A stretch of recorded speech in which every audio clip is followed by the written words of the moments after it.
மனிதன் தோன்றிய காலத்திலிருந்தே இறப்பு குறித்த புதிரை அவிழ்க்க எத்தனையோ வழிகளில் முயற்சித்திருக்கிறான். மறுபிறவி குறித்த அசைக்க முடியாத நம்பிக்கையில் எழும்பியதுதான் எகிப்திய பிரமிட்கள். ஆதியிலிருந்து இன்று வரை சராசரி மனிதனின் இறப்பு அவ்வளவாக பேசப்படவோ கொண்டாடப்படவோ இல்லை. எனினும் இறப்பிற்குண்டான முக்கியத்துவம் இறந்தவர்களின் வழிபாட்டுச் சடங்காக உருமாற அவர்களின் சமூக பொருளாதார முக்கியத்துவம் கருதி தனிப்பட்ட இடங்களில் நினைவு சின்னங்களை எழுப்ப ஆரம்பித்தார்கள்.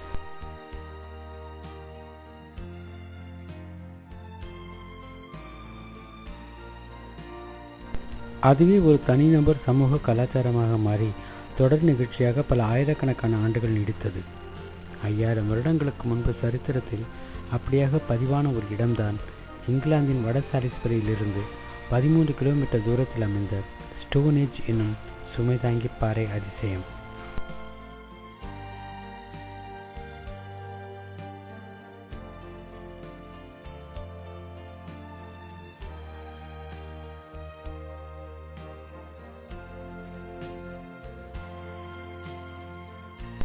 இந்த ஸ்டோனேஞ்ச் பற்றி குறிப்பிட்ட உபயோக பதிவு சரித்திரத்தில் இல்லை எனினும் அந்த இடத்தை ஒரு ஈமக்கிரியைகள் நடந்த பொதுவான கல்லறை நினைவு சின்னமாகத்தான் சரித்திர ஆசிரியர்கள் பதிவு செய்திருக்கிறார்கள்.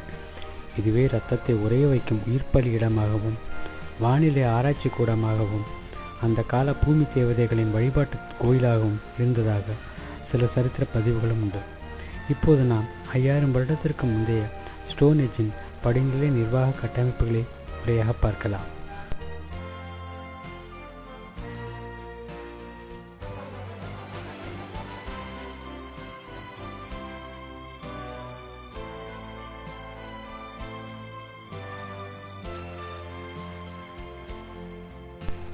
BC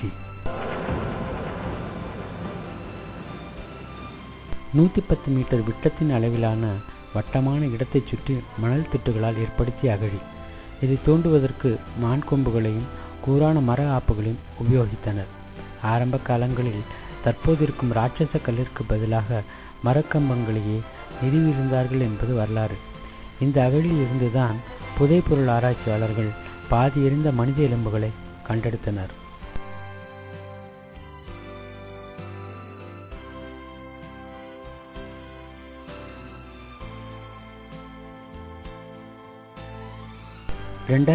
BC மரத்தூண்களுக்கு பதிலாக கற்பாறைகளை உபயோகிக்க ஆரம்பித்தார்கள்.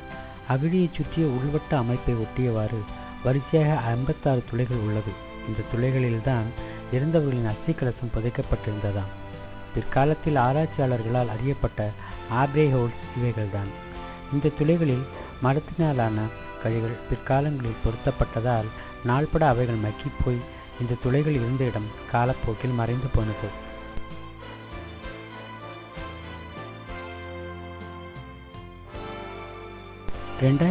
BC அந்த பிராந்தியத்தில் இருக்கும் பீக்கர் என்ற இன மக்கள் தங்களது உயர் கலாச்சார தொன்மையை நிறுவும் பொருட்டு அகழி வட்டத்திற்குள் ராட்சச நீல கற்களை நிறுவினார்கள். இந்த கற்கள் ஒவ்வொன்றும் குறைந்தது 4 டன் எடை இருக்கும். இது போன்ற நீல நிற கற்கள் 20 மைல் தூரத்தில் இருக்கும் ஆல்பரோவில் கிடைத்தாலும் அந்த பிராந்திய இன மக்களின் பகை கருதி 200 மைலுக்கு அப்பால் இருக்கும் கிழக்கு வேல்ஸிலிருந்தே பீக்கர் இன மக்களால் கொண்டு வரப்பட்டது.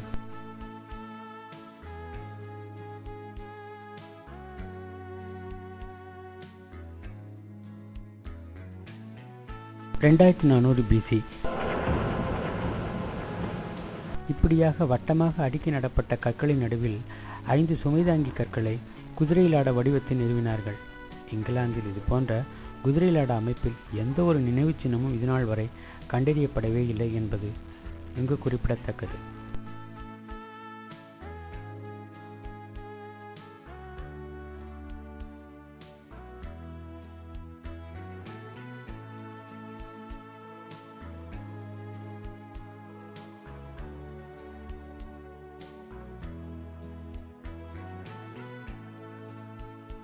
நிகழ்காலம்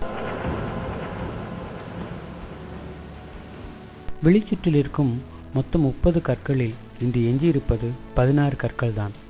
உள்சுற்று முழுவதுமாக இல்லாமல் சிதைந்த நிலையிலேயே இருக்கிறது. அங்கிங்கென்று சில கற்களும் காணப்படுகிறது.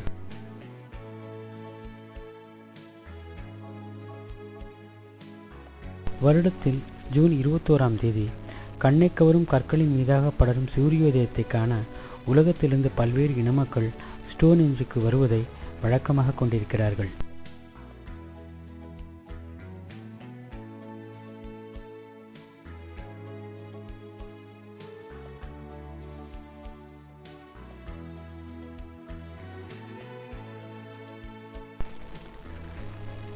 அயர்லாந்து இருக்கும் யுவதியிடமிருந்து சில கற்களை வாங்கி சாலிஸ்பரிக்கு கொண்டு சென்றது ஒரு பூதம்.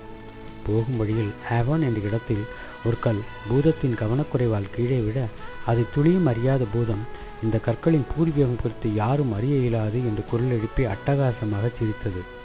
இதை கேட்ட ஒரு சன்னியாசி பூதத்திடம் அது உன் தவறான நினைப்பு என்று கூற வெகுண்ட பூதம் ஒரு கல்லை எடுத்து சன்னியாசியின் தலையில் போட்ட இடம்தான் அகழியின் முகப்பில் இருக்கும் ஹீல்சுன் பகுதி.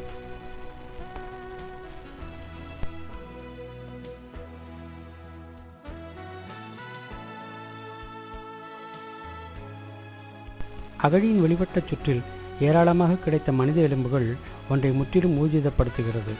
அந்த காலத்திலும் ஜாதி சார்ந்த இனப்பாகுபாடுகள் இருந்திருக்க வேண்டும்.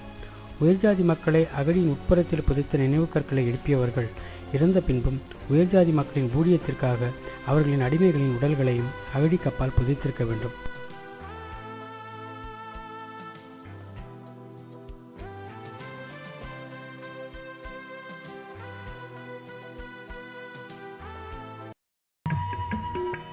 ஆண்டி எங்க